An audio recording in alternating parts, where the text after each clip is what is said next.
Hello mga ka-life. Tuturo ko po sa inyo kung paano mag-fill up ng form sa JNT website.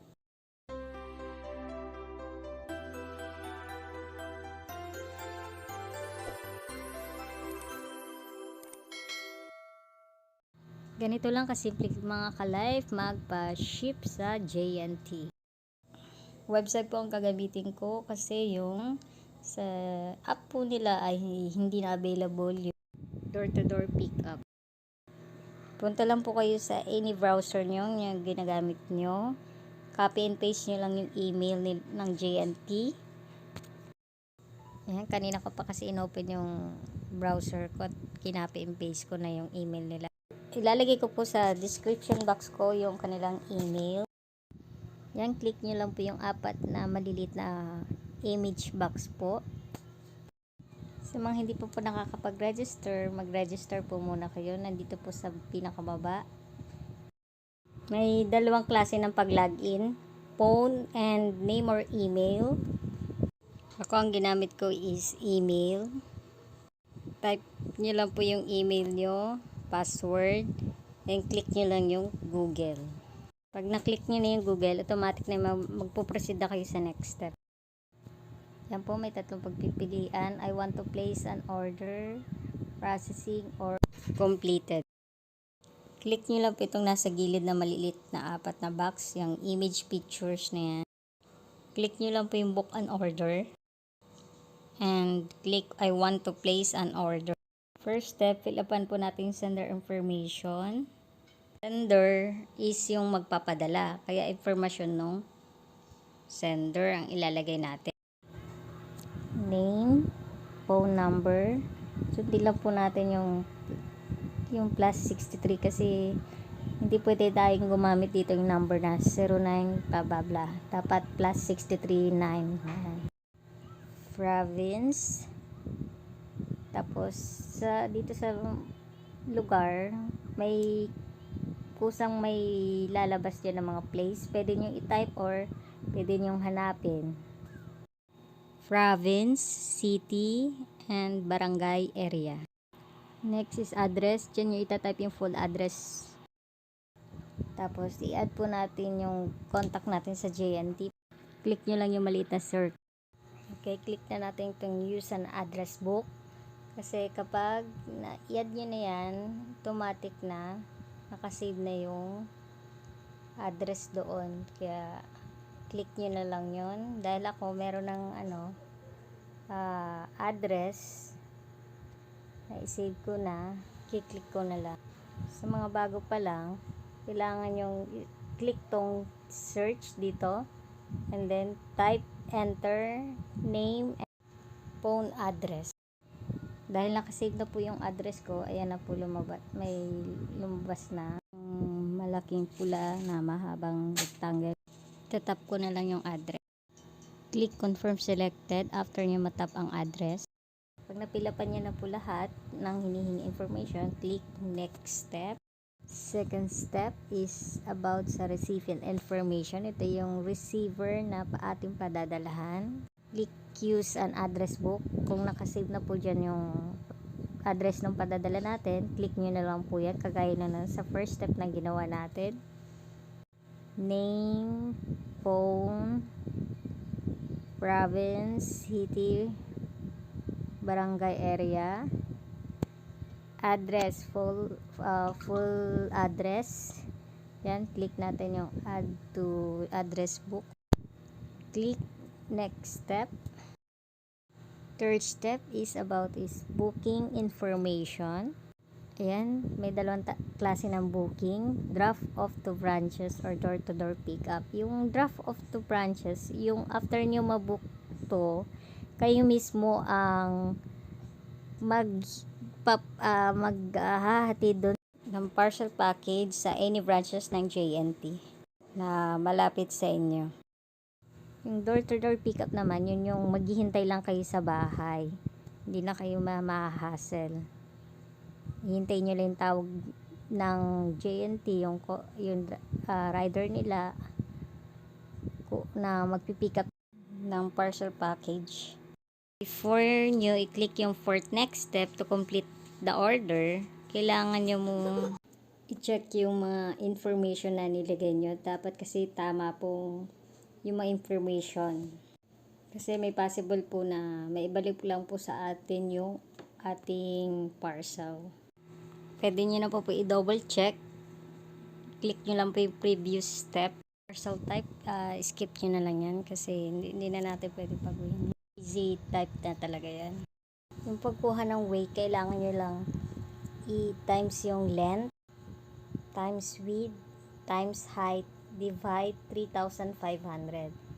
Yung susukatin nyo ito, yun yung box na ginamit nyo sa package. After nyo mailagay yung weight, may automatic na mag-a-appear yung shipping rate. And then, type nyo lang yung goods value. Yun, lalabas yung total amount ng ating shipping fee. At meron din valuation fee, automatic na rin yung mag-a-add din yun sa total ng shipping fee natin. Yung bag specification naman, pina-skip na sa akin yun kasi hindi ko alam kung small ba, large, or medium size. Sila na kasi maglalagay ng plastic bag na gagamitin dun sa package. Kasi tumawag sila sa akin, pina-confirm kung gaano kalaki yung aking pinadala. And then, pina-skip na lang sa akin. Tapos ngayon, yung weight nga, sinukat ko nga ulit. Sinobrahan ko para kapag sinukat nila, may sobra, hindi siya sakto lang. Kasi yung una is 65 pesos lang yung shipping fee ko, para mababa siguro. Kaya ganon tinawagan nila.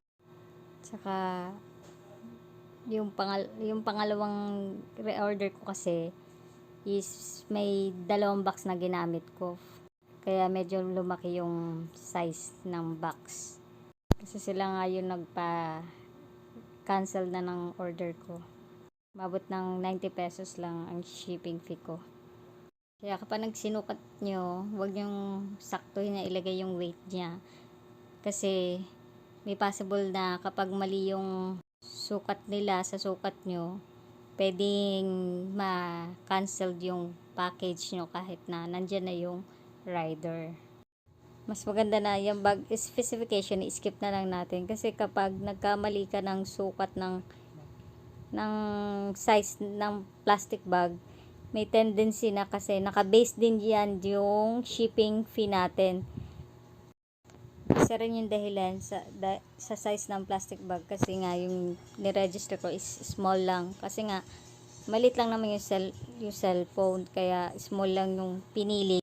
Pero hindi kasi ako aware kung gaano kalaki yung size ng small, medium, and large ng plastic bag nila. Tsaka sila naman nagsabi na skip ko na lang yung bag specification.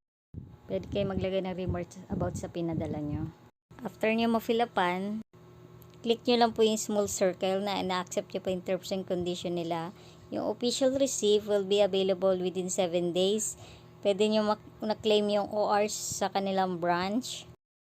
Okay, proceed na tayo sa fourth next step to complete the order. Click next step.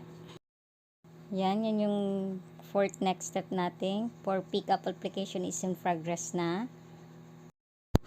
For processing ng ating parcel package. Okay, ito lahat sa order detail ay dito nyo lahat makikita yung pinakasama.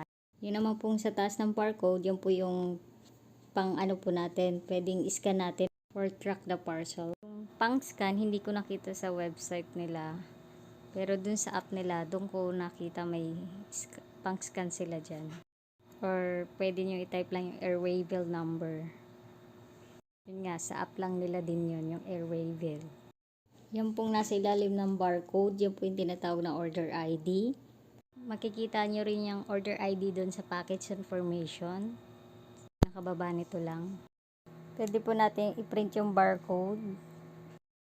Yan yung sinasabi kong pwede nyo i-print yung barcode. Tapos, in-screenshot ko isa-isa, pinagdikit-dikit ko lang ba.